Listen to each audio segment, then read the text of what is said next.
All right, hello everyone. I wanted to show you how you can do a quick data exposure test in your environment to see how accessible some of your sensitive information is. And for anyone that probably shouldn't be watching this, just know that there are ways to track every question that's being asked in Copilot. So this is definitely something we have visibility into when you're searching for this data. But again, this is good for administrators and cybersecurity professionals to know so they can get a better sense of how big of a problem oversharing is in their organization. And this applies even if you don't plan on rolling out Copilot, because you can simply search for keywords within SharePoint.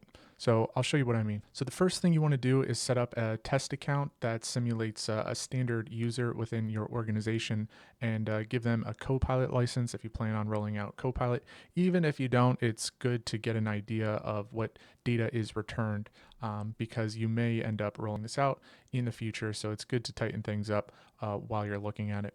All right, after you have that account set up, go ahead and log into that test account and head on over to this GitHub file. You'll find it in the description. I have a list of questions that you can ask Copilot. Just grab whatever you think is relevant to your organization or any data that you are concerned about. And I also have a list of keywords here for SharePoint. You can just go into SharePoint, search for these keywords, and you would be surprised by how much sensitive data is returned. And I gave an example of this in one of my previous videos, but you can head on over to SharePoint here. You can search for a keyword, hit enter, and there's a good chance you're going to find some data that shouldn't be getting returned to you.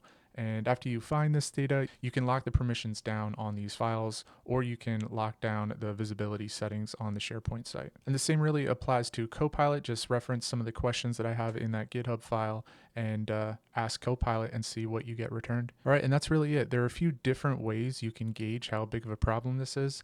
This is just one of them. I'm going to go over a few others in future videos. If you have any questions or there's something that you want to see more of, please let me know.